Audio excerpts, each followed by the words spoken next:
আসসালামু আলাইকুম প্রিয় দর্শক, সম্ভবত এই প্রথমবার আমার চোখে পড়ল যে বিএনপির ভারপ্রাপ্ত চেয়ারপারসন জনাব তারেক রহমান এই সরকারের বিষয়ে কিছু কথা বললেন, কিছু নেতিবাচক কথা বললেন।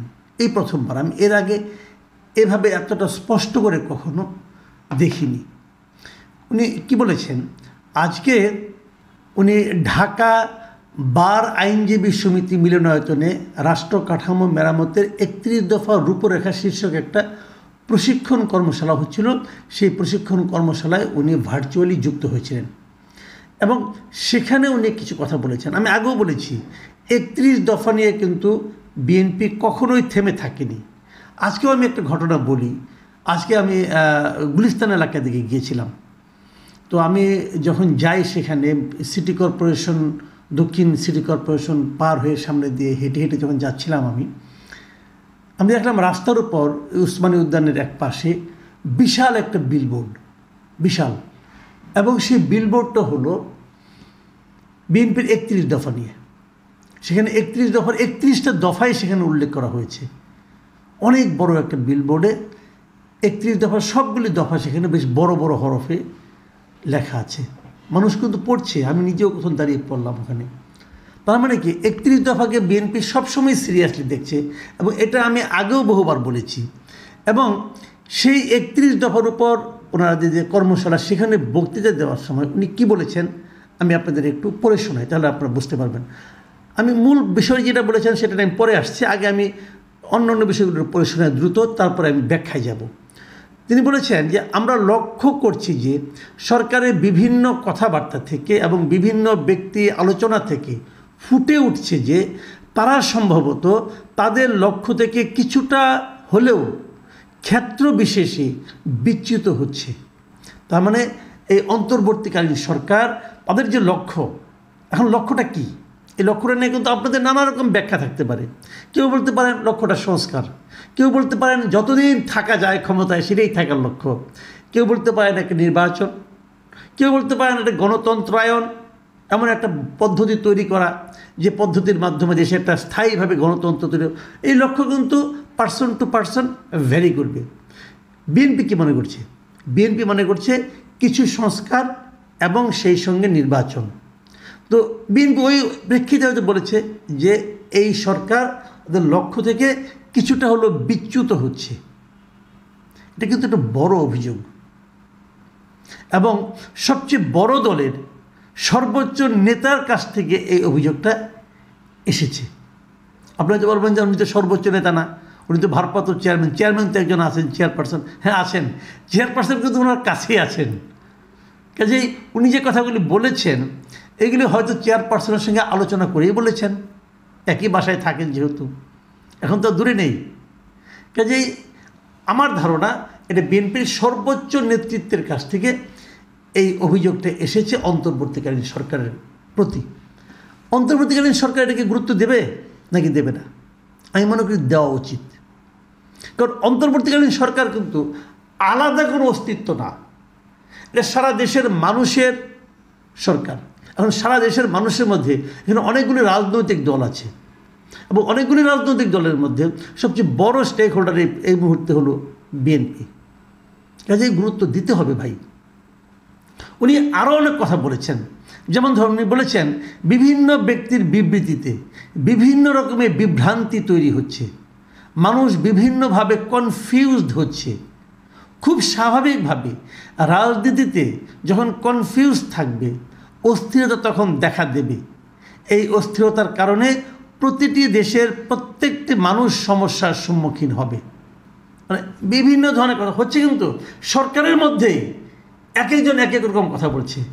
তেমনও কিন্তু আমরা দেখেছি, একদল বলছে আওয়ামী লীগকে নিষিদ্ধ করতেই হবে, আরেক দল বলছে আওয়ামী লীগকে নিষিদ্ধ করা যাবে না, আরেকজনকে বলছে তার জীবনের লক্ষ্যই হচ্ছে যে আওয়ামী লীগকে নিষিদ্ধ করা। তো এরকম নানা কথা কিন্তু হচ্ছে, আরও অনেক ক্ষেত্রে হচ্ছে। সংবিধান নিয়ে হচ্ছে, রাষ্ট্রের ব্যবস্থা কী হবে সেটা নিয়ে হচ্ছে, অনেক কিছু হচ্ছে। আবার উনি আরেকটা কথা বলেছেন, যখনই রাজনৈতিক অস্থিরতা থাকবে, রাজনৈতিক স্ট্যাবিলিটি যদি আমরা নিশ্চিত করতে না পারি, তাহলে আমরা যতই সংস্কারের ঘোষণা করি না কেন কোনোটাই সফল হবে না। অর্থাৎ উনি বলতে চাচ্ছেন যে রাজনীতির ক্ষেত্রে একটা স্ট্যাবিলিটি আমাদের নিশ্চিত করতে হবে। কীভাবে করবেন আপনি? এই সরকারের এমন একটা স্টেপ দেখান তো, যে স্টেপ দেখে আপনার মনে হবে তারা একটা স্থিতিশীল রাজনৈতিক পরিস্থিতি চায় দেশে। আমি তো মনে করি তাদের অনেক উপদেষ্টারা রীতিমতো রাজনৈতিক অঙ্গনে হিংসা ছড়াচ্ছে। আমি তো এমন দেখছি, নিজেরা একটা রাজনৈতিক দল করতে চায় এবং সেই দলটা করাও তো ঠিক মতো করতে পারছে না। সেই দলটা করা নিয়েও তারা নানা রকম ঝামেলায় পড়ছে এবং অন্য রাজনৈতিক দলগুলোর মধ্যে এক ধরনের পারস্পরিক প্রতিহিংসা তারা ছড়িয়ে দিচ্ছে। দেখি ঠিক হচ্ছে? এই বিষয়গুলো কিন্তু আসছে। একটা জায়গায় আমি বলি, এই জায়গাটা বলে আমি মূল পয়েন্টে যাব। উনি আরেকটা জায়গায় বলেছেন যে আমরা সংসদকে কার্যকর করতে যত দেরি করব, এই অস্থিরতা তর্ক বিতর্ক সংসদের বাইরে ছড়াতে থাকবে। তখন সকল জায়গায় একটা অস্থিরতা দেখা দেবে, যা সামগ্রিকভাবে দেশকে ক্ষতিগ্রস্ত করবে। সুতরাং দেশে দ্রুত একটা স্থিতি অবস্থার প্রয়োজন। উনি বলতে চাচ্ছেন যত রাজনৈতিক কর্মকাণ্ড, রাজনৈতিক তর্ক, রাজনৈতিক বিতর্ক, রাজনৈতিক বিরোধ যত কিছু আছে সব সংসদের ভেতরে করতে হবে, বাইরে করাটা আসলে স্থিতিশীলতার জন্য হুমকি। এই জায়গাটাতে আমি আবার ওনার সঙ্গে একমত নই। আমার নিজস্ব একটা মত আছে, আমি কিন্তু এই জায়গাটাতে একেবারেই একমত নই। আমি মনে করি যে তর্ক বিতর্ক সংসদের বাইরে হলে ক্ষতি কী? হওয়া তো উচিত। ধরুন আমি সংসদে নাই, আমি কোনো তর্কের করতে পারবো না, সূচনা করতে পারবো না। আমার কাছে কোনো একটা পলিটিক্যাল পার্টি কোনো একটা বক্তব্য হয়তো ভালো লাগলো, আমি তার প্রশংসা করতে পারবো না। অথবা একটা পলিটিক্যাল পার্টির বক্তব্য খারাপ লাগলো, আমি তার সমালোচনা করতে পারবো না। এবং সেই সমালোচনার আরও একজন লোক, অন্য একজন লোক আমার সমালোচনা করতে পারবে না ওই বিষয়টা নিয়ে? পারবে তো। উনিও করবেন, আমিও করবো। আমি যদি ভাবি না ওনার সমালোচনা, ওনার দৃষ্টিভঙ্গিটা ভালো, আমি আমারটাকে ত্যাগ করে তারটা গ্রহণ করব। আমি তো মনে করি রাজনীতি নিয়ে তর্ক বিতর্ক যত ছড়িয়ে দেওয়া যায় ততই ভালো, ততই ভালো। আমাদের দেশের মানুষ রাজনীতি নিয়ে আলোচনা করতে পছন্দ করে। এটা আমাদের, আপনি যদি কোনো আপনি টঙের দোকানে চা খেতে যান তাহলে টের পাবেন। আমাদের রিক্সাওয়ালারা রাজনীতি নিয়ে কথা বলতে পছন্দ করে, কিন্তু করে। কাজেই এটাতে খারাপ কিছু নাই আমি মনে করি, বরং এটাকে আরও এনকারেজ করা উচিত। সেই সঙ্গে যে জিনিসটা করা উচিত সেটা হলো এই পরমত সহিষ্ণুতা।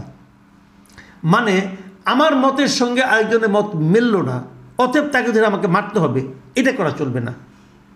তার মতটাকে আমার শোনার মতো আমার ধৈর্য থাকতে হবে, সেই পরিমাণ আমার সহনশীলতা থাকতে হবে।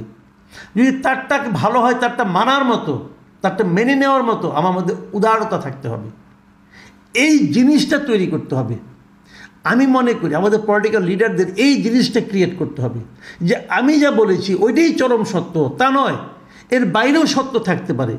সেই সত্যের বক্তব্য একজন মাত্র মানুষ উচ্চারণ করতে পারে, কিন্তু যদি সেটা লজিক্যাল হয় সেটাই আমরা গ্রহণ করব। এই মানসিকতাটা আমি বরং মনে করি আরও এনকারেজ করা উচিত, আর উৎসাহ দেওয়া উচিত। এই জায়গাটা আমি জানি না উনি কী প্রসঙ্গে বলেছেন, কী চিন্তা থেকে বলেছেন, আমি বলতে পারবো না। আমি যেভাবে বুঝেছি আমি সেটার সমালোচনাটা করলাম। যে কথাটা বলে শেষ করব সেটা হলো, দেখুন সংস্কার প্রস্তাব নিয়ে উনি কিন্তু কিছু গুরুত্বপূর্ণ কথা বলেছেন। আমি মনে করি সরকার এই বিষয়গুলিকে অত্যন্ত গুরুত্বের সঙ্গে যদি গ্রহণ না করে তাহলে আগামীতে ঝামেলা বাড়বে। উনি বলেছেন যে বিএনপি প্রথম সংস্কার প্রস্তাব দিয়েছে, এটা কিন্তু তারেক রহমানের বক্তব্য, যে বিএনপি প্রথম সংস্কার প্রস্তাব দিয়েছে, এজন্য এটিকে পর্যায়ক্রমে বাস্তবায়ন করা আমাদের একটি পবিত্র দায়িত্ব। এই দায়িত্ব যদি পর্যায়ক্রমে পূরণ করতে হয় তাহলে অবশ্যই একটি সংসদের প্রয়োজন আছে, কারণ সংসদ সেই একমাত্র সংস্কার প্রস্তাবকে বাস্তবে রূপ দিতে সক্ষম হবে। আপনারা যতই প্রস্তাব বানান না কেন, এবং এনজিও নির্ভর যে প্রস্তাবগুলো বানানো হয়েছে বলে আমি মনে করি, তার বিপরীতে যে সংস্কার প্রস্তাব বিএনপি দিয়েছে, বিএনপি সেটাকে বাস্তবায়নটা তাদের জন্য পবিত্র দায়িত্ব বলে মনে করছে। এবং আরেকটা কথা উনি কিন্তু গুরুত্বপূর্ণ বলেছেন এই প্রসঙ্গে, সেটা হলো বিএনপির রাষ্ট্র ক্ষমতায় অভিজ্ঞতা আছে, এটা উল্লেখ করেছেন। উল্লেখ করে বলেছেন যে অভিজ্ঞতার আলোকে সকলে মিলে সিদ্ধান্ত নিয়েছেন। যদি এখন কতগুলো সিদ্ধান্ত গ্রহণ না করি, এদেশকে ধ্বংস করা থেকে রক্ষা করা সম্ভব নয়। মানে পুরার বক্তব্য হলো বিএনপি যে প্রস্তাবগুলি দিয়েছেন সেই প্রস্তাবগুলি বিএনপি দিয়েছে রাষ্ট্র ক্ষমতায় থাকার অভিজ্ঞতা থেকে। অর্থটা কি? অর্থ হচ্ছে যে এই সংস্কার কমিশনগুলো যে প্রস্তাবগুলি দিয়েছে তাদের রাষ্ট্র ক্ষমতায় থাকার কোনো অভিজ্ঞতা নাই। তারা জানে না এই সংস্কারের কোনটা রাষ্ট্রের জন্য প্রয়োজন। হিসাব কিন্তু সিম্পল ভাই। তারপরে অবশ্য বলেছেন যে বিভিন্ন ব্যক্তি সংস্কার প্রস্তাব করছেন, যেটি খুব ভালো বলে আমি মনে করি, কিন্তু যে সময় কেউ সাহস করেনি ঠিক সেই সময় বিএনপি এবং যুগপৎ আন্দোলনের দলগুলো মিলে 31 দফা উপস্থাপন করেছে। আমি একটু হাসলাম এই কারণে যে আপনাদের প্রশংসা করেছে, আপনারা ভালো প্রস্তাব করছেন, কিন্তু পাশাপাশি উনি এটাও বলেছেন আপনারা প্রস্তাব করেছেন কখন? খুবই সুবিধাজনক সময়ে বসে। আর বিএনপি প্রস্তাব করছে কখন? যখন নাকি কেউ এই ধরনের প্রস্তাব করার সাহস করেনি, একটা প্রতিকূল অবস্থায় বসে ওনারা এই প্রস্তাব করেছেন। সংস্কার কমিটিতে যারা ছিলেন বিভিন্ন সংস্কার কমিশনে তারা সবাই কিন্তু সরকারের কাছ থেকে বেতন ভাতা পেয়েছেন। প্রত্যেকটা সদস্য জয়েন্ট সেক্রেটারির বেতন ভাতা সুযোগ সুবিধা পেয়েছেন। তার মানে ওনারা বেতনভুক্ত ব্যক্তি হয়ে সংস্কার প্রস্তাব করেছেন। আর বিএনপিটা প্রতিকূল অবস্থায় বিনা বেতনে নিজেদের হৃদয়ের তাগিদে নিজেদের অভিজ্ঞতার আলোকে তারা এই সংস্কার প্রস্তাবগুলো করেছে বলে তারেক রহমান বলছেন। উনি কোনটা গ্রহণ করবেন অথবা জাতি কোনটা গ্রহণ করবেন? আমি আগেও বলেছিলাম যে সংস্কার প্রস্তাব যেভাবে করা হচ্ছে কোনো কিছু চাপিয়ে দিলে হবে না।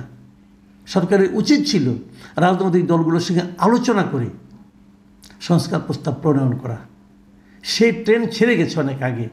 দেখা যাক কারা কতটুকু উদারতা প্রকাশ করতে পারে, কারা কতটুকু ছাড় দিতে পারে, কারা কতটুকু গ্রহণ করতে পারে।